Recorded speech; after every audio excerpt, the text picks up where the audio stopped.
Mga ate, mga kuya, isang magandang gabi po sa ating lahat.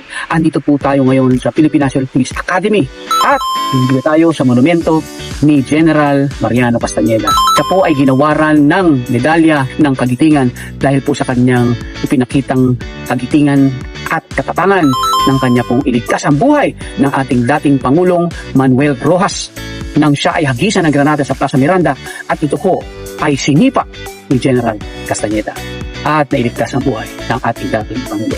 Ito po ay isa na namang episode ng ating Kuyang PD Colonel Harold de Tostad o Kuyang Pulis at pagpapatuloy ng ating kabanata sa PNPA Cadet Admission Test. Ito po ay gaganapin na sa November 9. Ito po ay gaganapin sa lahat ng testing center sa buong Pilipinas. Meron po tayong 37 testing centers. So, ito po ay additional o karagdagang kaalaman para po sa mga interesado pang mag-exam.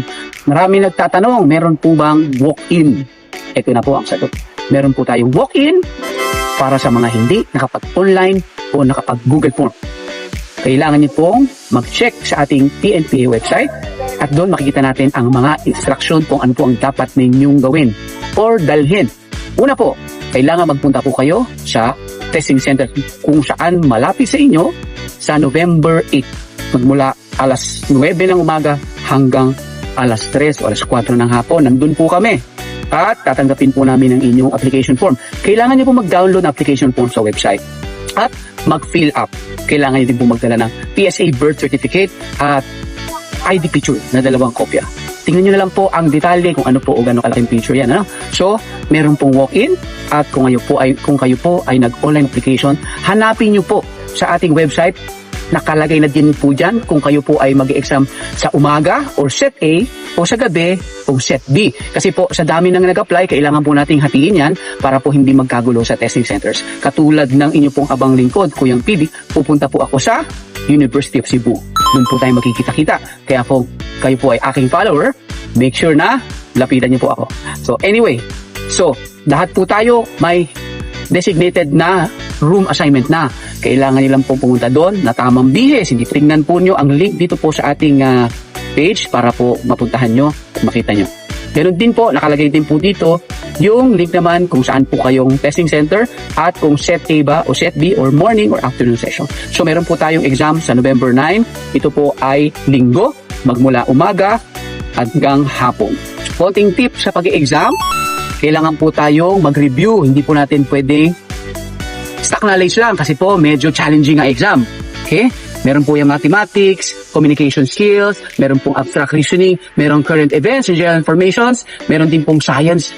So, medyo challenging yan. Ha? Pero kung kayo po ay handa, kailangan pong mag-review kayo, magkaroon kayo ng tamang tulog, mag-relax, kumain ng maayos, matulog ng maaga, at pumunta sa testing center na kayo ay nakafocus lang sa exam.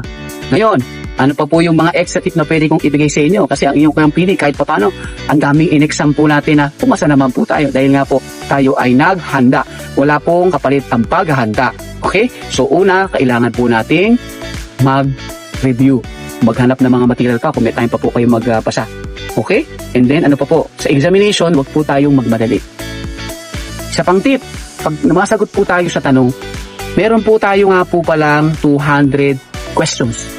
Sa 200 question, meron po tayong 3 oras na ibibigay po sa atin. So, paano po natin gamitin ang 3 oras sa 200 questions?